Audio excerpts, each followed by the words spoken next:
Hello, everyone. Welcome to my YouTube channel. You are speaking to Zukiswa, who's also known as Zukiti. Please do allow me to reintroduce myself to you. Uh, I'm in my bed right now. I'm getting ready to sleep, and I thought I must just do a video. Um, to those of you who don't know who I am, I'm Zukiti Zukiswa. I come all the way from Eastern Cape, from Etinaha, that is also known as Gariega right now. To the people who have subscribed, please welcome to my life. Welcome to my imperfect life, as I'll call it. I am the rambling mom. I feel like my kids always tell me that I'm the rambling mom. And I kind of gotten used to it because of how I am sometimes. Um, please welcome to my life. Okay, I think I've done a story of how I grew up. The story is loaded into my channel, and I touch on things that probably shaped me to who I am today. Sorry about that. I know to some people that they'll feel some type of way as to why would you maybe out your family like that? But again, I feel like it's something that I want to share. Uh, you know, to the world, to someone else, that the way that you grew up with can sometimes really be a way that will shape your life and kind of have influences on your life and also on how you make decisions about your life. Again, I'm kind of saying it all goes back to the foundation of how you grew up, and I'm not ashamed of it. I've earned it. Like I am. I'm not earning it. Sorry, I think I'm using a wrong word. I think I am acknowledging it as a big player of how my life has shaped itself. And I'm not sad. I think my parents did a great job. I applaud them. I applaud my dad. I applaud my mom. But I feel like sometimes the odds were against them. It's like a dice being rolled, and there was nothing that they could do about it. Now, in all of that, I think also I have a video. I've, I've, I've been doing a lot of videos. I kind of lost track of how many videos I have shoot. I I think I also made a video about my toxic relationship and on how I seem to attract the same type of men. Let me just say I'm 41. I'm the most unluckiest person ever when it comes to love. I love love. I love the idea of love. I love the feeling of being in love. I love the thought of being in a relationship, but I cannot seem to give myself to someone. That thought alone scares me. That thought of actually giving my heart out to someone scares the hell out of me. Again, it goes back to what I was saying that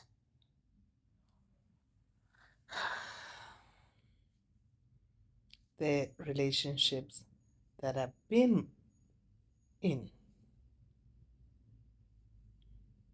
made my heart, you know,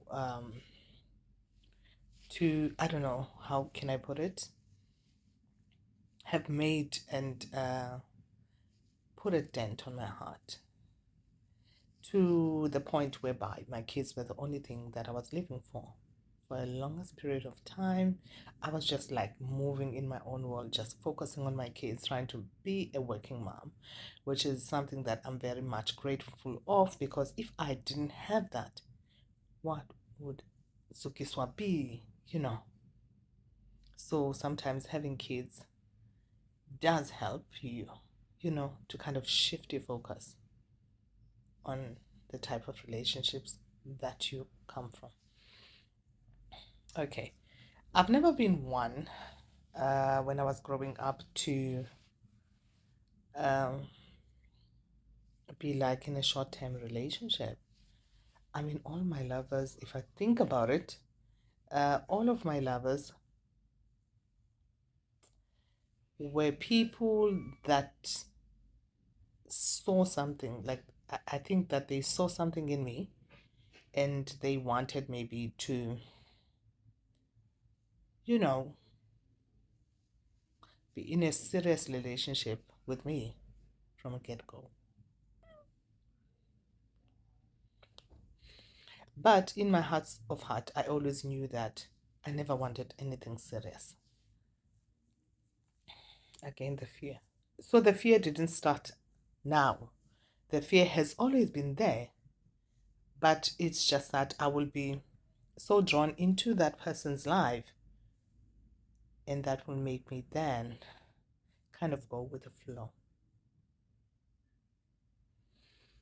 From my first relationship that I had when I was growing up, I had, um, what would I call it, a high school, boyfriend that I met in high school. I grew up amongst guys, and most of my childhood life, I used to play around with guys. Um, when I was growing up, when I was in high school, where my dad sort of like loosened his, clutches, because he used to not want us to go and play outside. So I did not relate to girls, but I would say I related mostly with guys. So I was drawn to guys more than I would be around girls.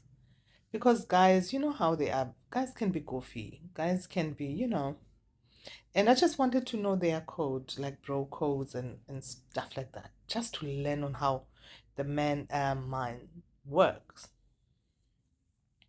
So when I was actually now starting to date,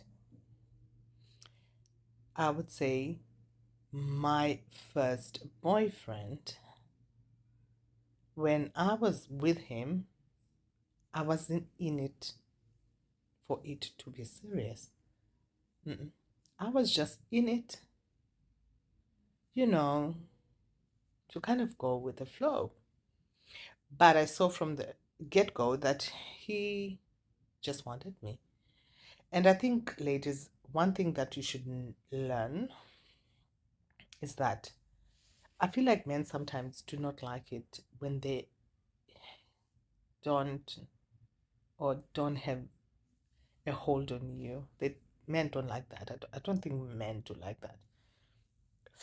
Because, sorry, from the get go, my first boyfriend, when I had a relationship with him, I told him I don't want anything serious, because at that time I was more focused on myself or either on my books. So I didn't want to. But because everyone was pursuing me, then it became a sort of like a challenge for him or to him to kind of get me. Again, men really do not want to be chased. men want, or I feel like men, they enjoy it more when you are like a difficult person. There is something about that. I feel like there is something about that. If you are a woman and you are in a relationship and a man cannot, mm, how can I put it, get you, like akufumana ukuthi umuntu onjani engqondweni yakho. They don't like that. It There is something that happens to them, I believe so, that makes them, want to chase you more because they can't get you. I feel like that, but I'm not sure. That's just my opinion and observation about men. So when I was in that relationship, again, I just went in kind of like so innocent. I didn't know what was the relationship about. I didn't even know that in order to be in a relationship you had to, um how to handle yourself, because I didn't know what I was getting myself into. And the relationship that I had with him, it was a beautiful sort of relationship, number one, because we just wanted to see each other almost every day, you know. But I didn't. It was more of his part that wanted to see me every day. And I kind of had to give in because I can see that he wanted to see me in the morning. He wanted to see me uh, in the afternoon. He also wants to see me before he goes to sleep. I didn't know anything about that at the time, so I didn't see anything wrong with that. We were like two peas in a pot, or two peas in a pie, if I'm calling it right. Um, he just wanted to be there. And at that time, again, I didn't understand why.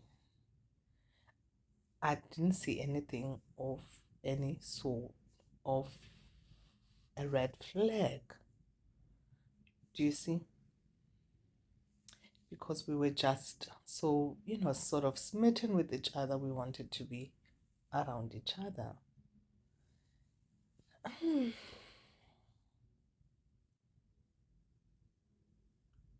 I don't want to lie, that relationship ruined me.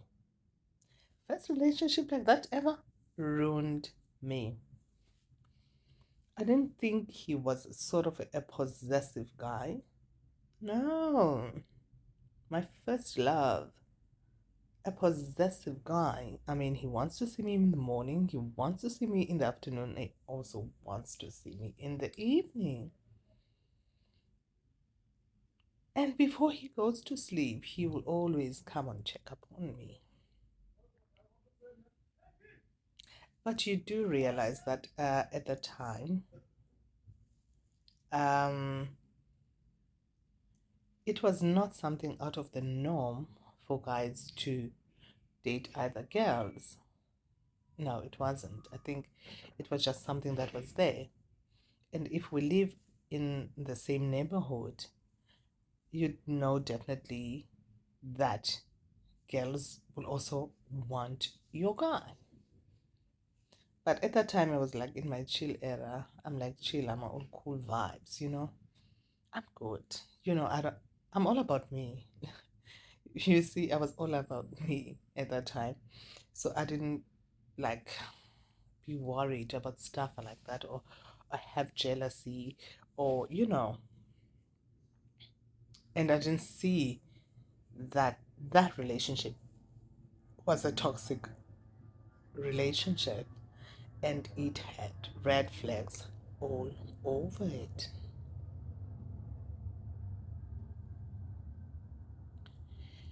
It's so funny that I'm talking about it now, that I'm realizing that, wow, the signs were there, but I missed all of them. I missed all of them. And the first time that I think that we had our fight, I was not someone who would be out or maybe go out with friends. I didn't have a life because my life was practically like his life. We were two peas in the pod. Everything that we almost did it together. Even if I was not there.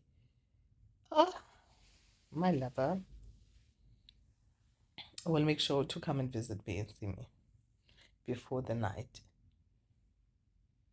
ends. The first time I would admit that I think it was a normal thing for women to, to be in an abusive relationship because it's something that we saw, but no one had a name for it. We didn't have a name for it. There wasn't a name being identified and say you are in an abusive relationship, you are being abused in this relationship. You know, this is not it. We didn't have a name for it. And I don't remember as to why our first fight started, but I remember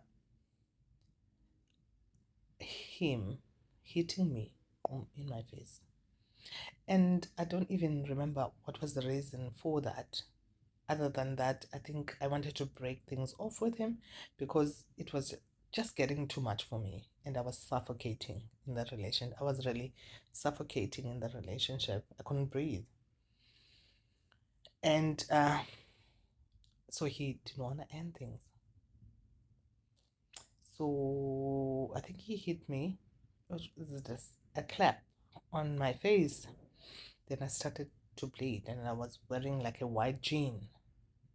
I was sobbing and crying because I have never had anyone outside of my family, you know, hit me.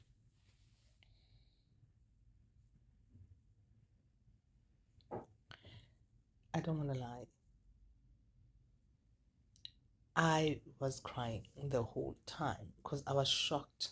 I was so angry. I was so angry as to why did he do that.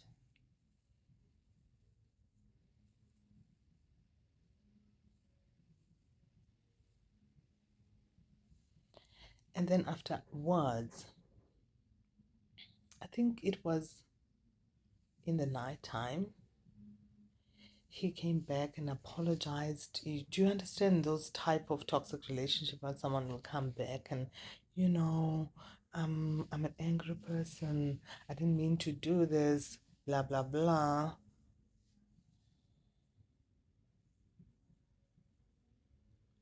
It. What did I do? Did I give in? I think I've never seen that side of him. I've never seen that side of him being angry, and I've never seen that side of him being in that state of being sorry, and I sort of forgave him. Once I forgave him, oh sorry, this thing I'm doing right now, I don't know, it feels so good. So once I forgave him, it our relationship sort of went back to, normal. Because I was still young. I'm not too sure how old was I, but I was in high school. And so we went back to, our normal relationship.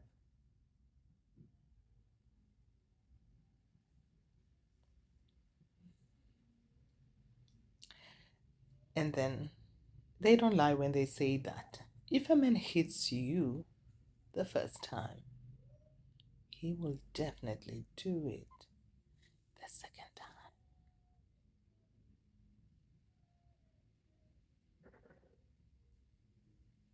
Our relationship at this point, it was so toxic. It's like a script being flipped and flipped so hard that it turns into a horror story. If I can go back to a number of encounters of us just fighting, at this point, remember, if you go back to my story, violence was something that I grew up in. And for me to experience the type of relationship that in the type of relationship I had, it was scary. I just remember me not liking school anymore because we were in the same school. I just went into an episode in my life where I was drinking most of the time because I couldn't breathe. I was literally suffocating in this relationship and digging myself deep down into a hole. Whenever I would go out with my sisters, like a Saturday girls' night out, everyone knew if like we are standing outside, taverns. We used to go to taverns sometimes. If I was standing outside with a group of circle of girls, everyone would be like, then I turn up and like, there he is. And when I would look, he's coming, in a fury way, type of way. And I didn't know what to call that because I thought at that time, this is what a relationship is. I mean, we didn't have better role models in our lives. We did not have better role models in our lives. Our sisters were basically like being beaten by their boyfriends or women we knew were in those type of relationships. So it was the norm.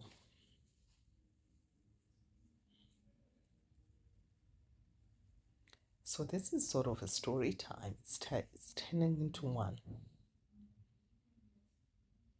Oh my God. What had I gotten myself into? The fact that I couldn't breathe when I was in school. He would dictate time. Let's go and sit there. Maybe we used to have a place called Sun City back in the days, like we call it Sun City. Let's go and sit in Sun City. I just want you to be here right next to me. Type of vibes.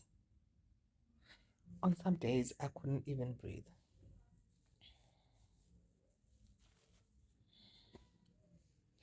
And it's so ironic that when our relationship ended, I'll tell you how it ended. I'm not gonna run a story, a 1 hour story, guys. Please, I'm just giving you a glimpse of how things were so hectic in my life. Um, he does acknowledge it, that it's something that also on his side it was a norm. An uncle will advise him of that, of how to treat women like that, like trash.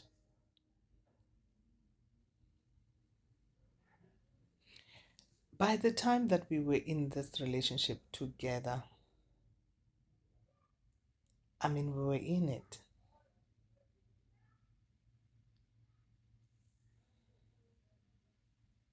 There are some days where I feel like I was in it alone because at that point, I think I was doing like standard 8, 9 when I met him, somewhere in between there.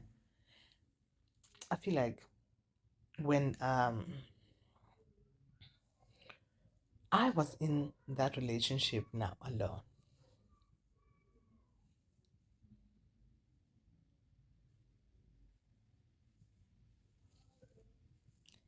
because at some point he would get now tired of the toxicity of our relationship. Then he would want to go and date around, let's say, the neighborhood, to just show me that he is a type of guy that can.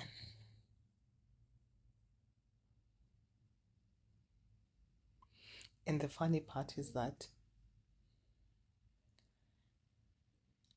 remember, I didn't have a life at that point. Everyone knew I was already labeled as, what do I call him? Let's see.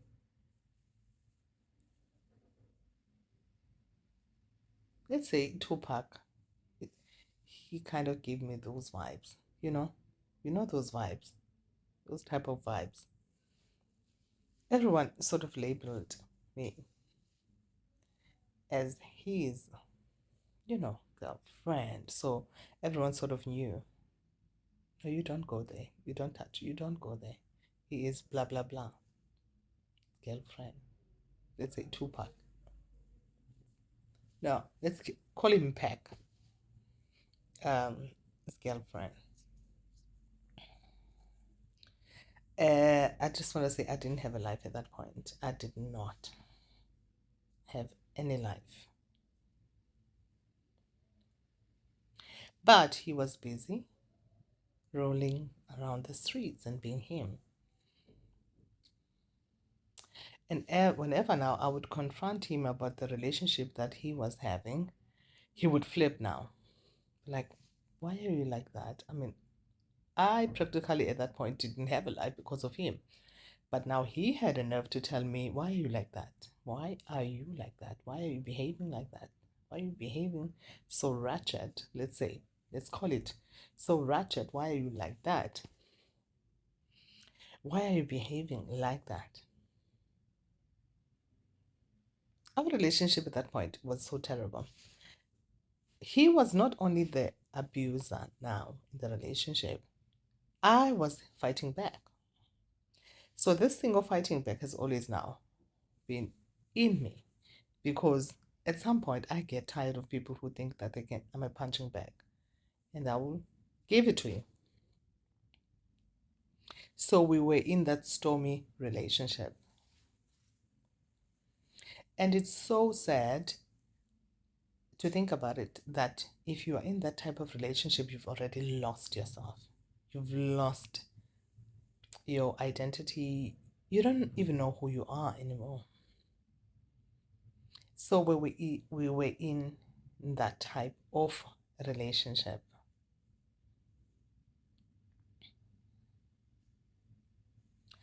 And I think I was so in it that I forgot who I was. And it's so funny.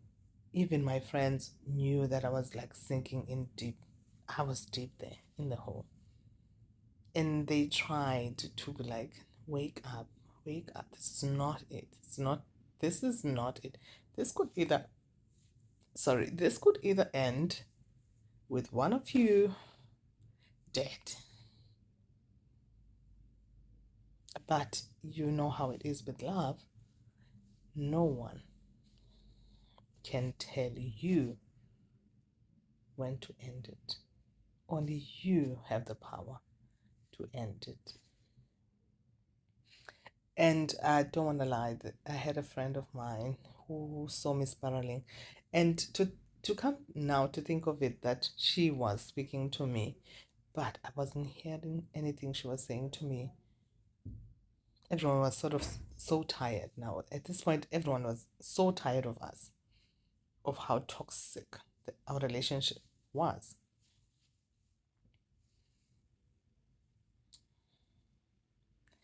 I remember a time whereby I wanted to get out. I was exhausted now.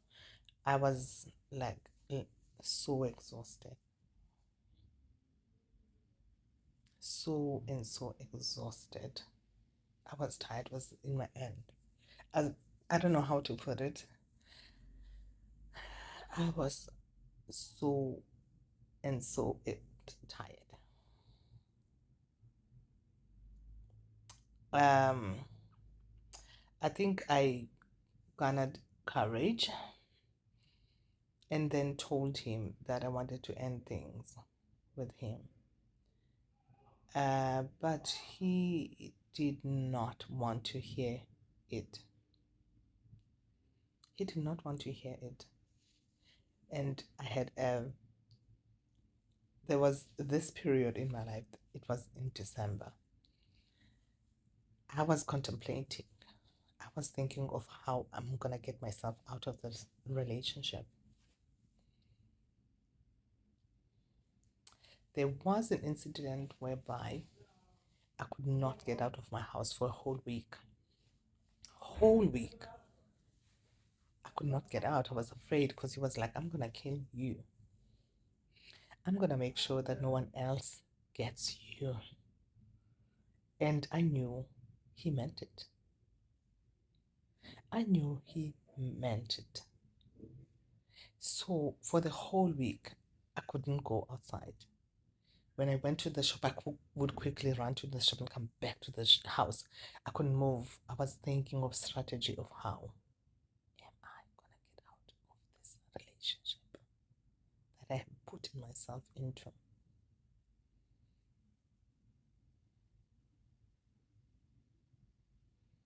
I'll tell you how I did that. God.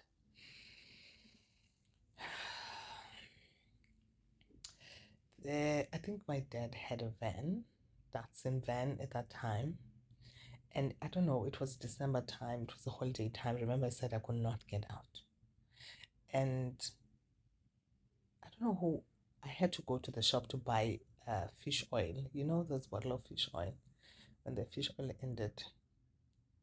So I went with my friend to buy the fish oil. When we came back, I saw his face. I knew that this guy only has one mission now. Only has one mission. It's either he's gonna harm me, it's either he's gonna kill me, or it's either he's gonna beat me up. Then he started to be like, you know, when someone comes right in front of you, he's like, where have you been? I'm like, I told you I don't want you, so I don't know what you want from me. Like, I told you I'll get you. Like, oh my God, this is it. This is it for me.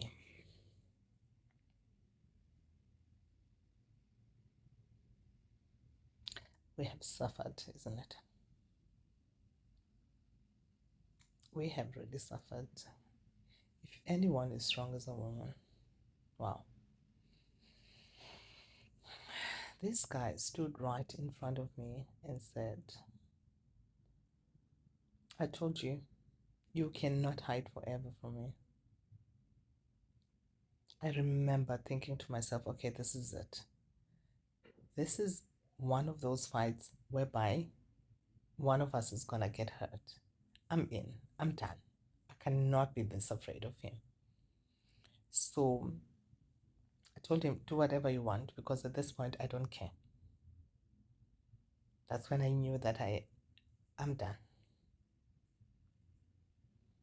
I said, go ahead. Because at that time, remember, it was really bad. It was one of those things whereby you like,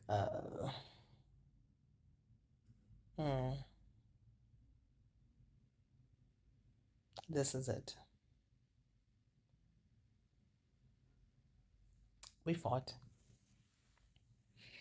And I remember just running around the street and there was no one to help me. Like, literally, there's no one to help me. I was like, let me run for my life. I ran for my life. I got into my house. I think I was injured. Um, I think I was injured because I couldn't move my jaw because he punched me. And at that time, I think my dad came back and was one of them, and he took me to the doctor. The shame that I had, The shame that I had, that's when I knew it was over for him and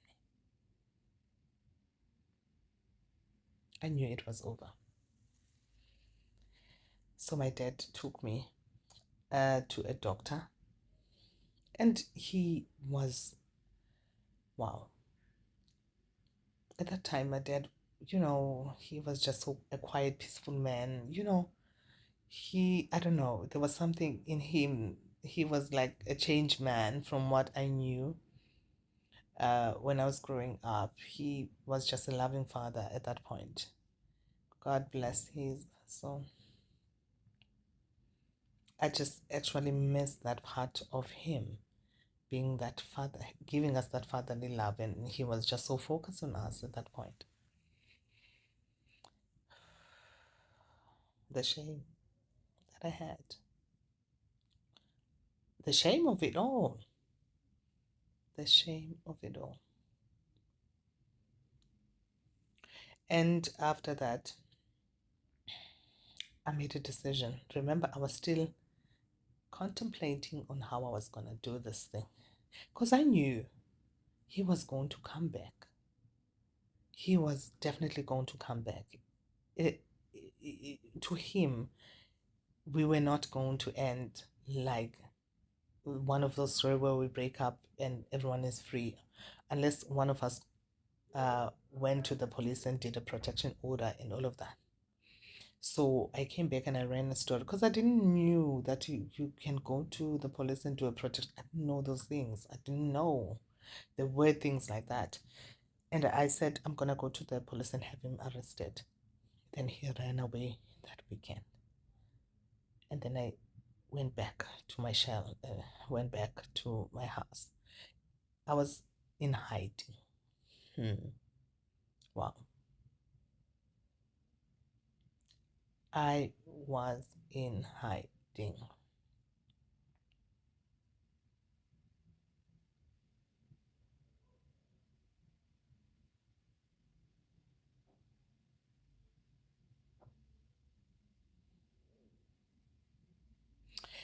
After that, remember, I was still contemplating on how I'm going to get myself out of this relationship. There was this guy that, liked me a lot. He was a little bit older than me. The thing is with, listen to me. The thing is with this guy, he used to watch me and, look-alike. I'm going to call look-alike type of guy. He used to watch us and be like, why are you always near to this child? No, leave her alone, leave her alone, leave her alone, those type of vibe. He was that person.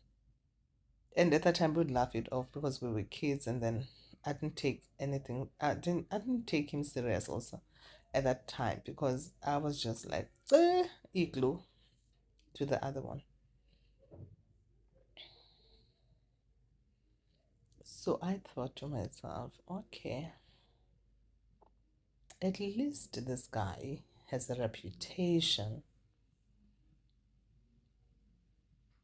a good reputation of knowing how to stand up for himself. What I'm going to do is, I know he likes me. I'm going to accept because I need to get rid of this one, look-alike.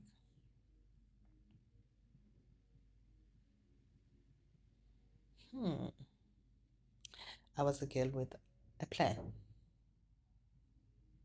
of how am I going to get rid of him.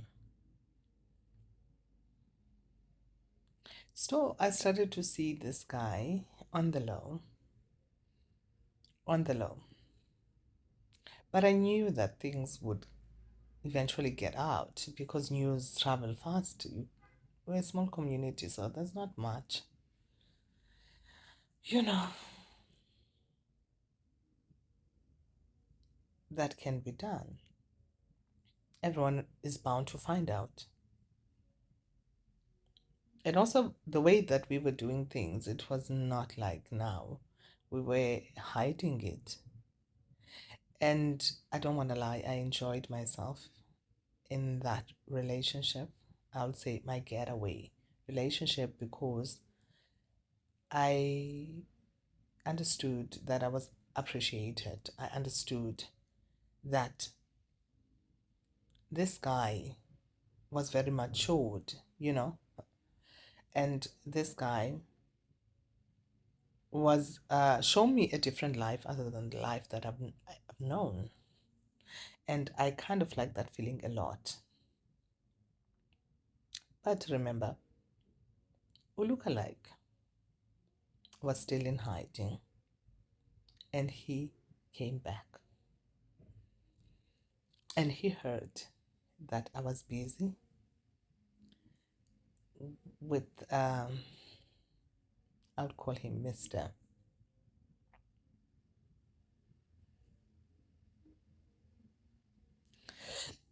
Oh, sorry. Oh my God, guess. Excuse me. So he knew that I was busy with Mr. And I was enjoying myself at that moment. I didn't care. Oh, darling, I didn't care. I was enjoying my life. I was enjoying my life at that time. And when he heard, he flipped. You know how childish he was.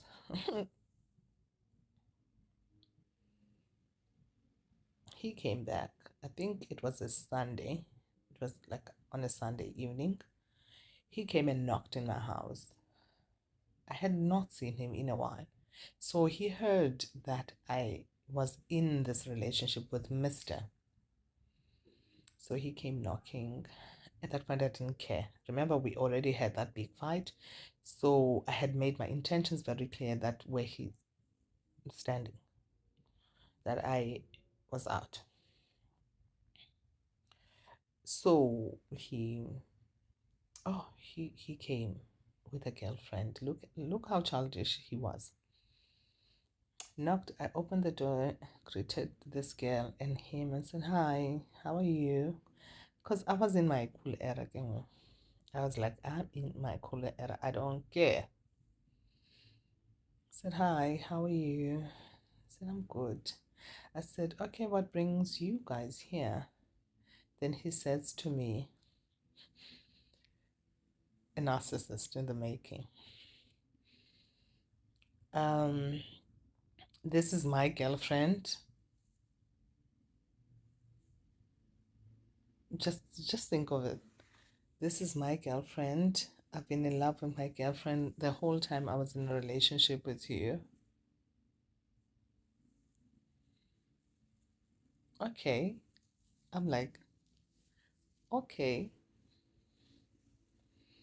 And I just want to let you know that you must not bother us. I'm like, what? Okay, okay. And I kept quiet. I just let him, talk his nonsense.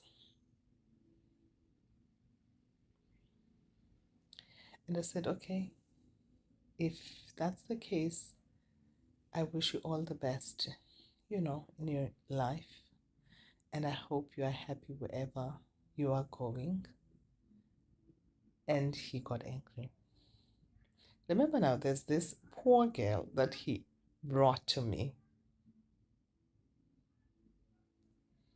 And he's just standing right next to the poor girl. And he's getting angry now because he is not getting any reaction out of me. Then he starts flipping right in front of his girlfriend and says, "I know what you have been doing to me. And I've heard, let's say now, the streets are talking type of vibe. The streets are talking that you are in a relationship with Mr. Blah blah blah. Let's call him Mr. Big. You are in a relationship, Mr. Big, blah blah blah. And that, and the girl was so smart. Then this girl says to him, now why did you bring me here if you are so in love with her? Because definitely you are still in love with her. You cannot take me to her house to now be angry and start rambling about her behavior of cheating on you, blah, blah, blah. I was laughing now the whole time because I was in the back. I'm like, hell, what a mess. What a crazy mess I'm in. And then the girl was a smart girl. The girl was like, don't you dare bring me to your nonsense, because there's no way you can bring me here and ask and come and shout at her if you are not in love with her. You are stupid to the fact that you brought me here in your nonsense. And the practical effect answered, thank you. Can you all, the two of you, leave me alone? Can you go, please? Let me live my life. Can you all go? So they started to go away.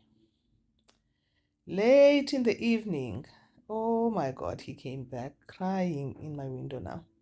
I'm sorry. I was trying to make sure I hurt you. I will never do this to you. Oh, you made the world to me. I said, I'm done. No, I'm done. At this point, I was like, I'm done. I'm done. I'm done. Done. Don't you dare. Don't you dare. I think that's the last time I had a conversation with him that included a relationship kind of and I think he left because at that time he was still trying running away, because I already told people that I've got police looking for him, so he better make sure he runs away.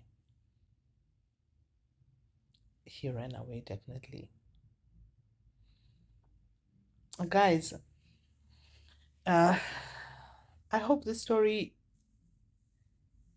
um someone does learn something from this.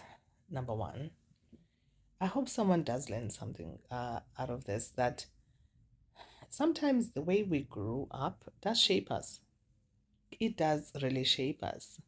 But at the end of the day, I don't want my legacy to be about my sad life on, on how I grew up, on how that sort of influenced the type of men that I attracted. I hope this story helps someone out there to identify and not miss the important red flags when you are in love or you are in a relationship.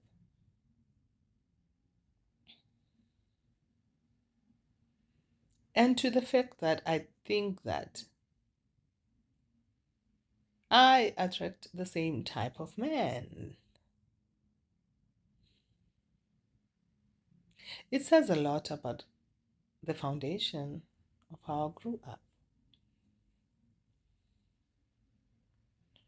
I hope this story teaches you to be open, and also to see the beauty of life and also the sad part.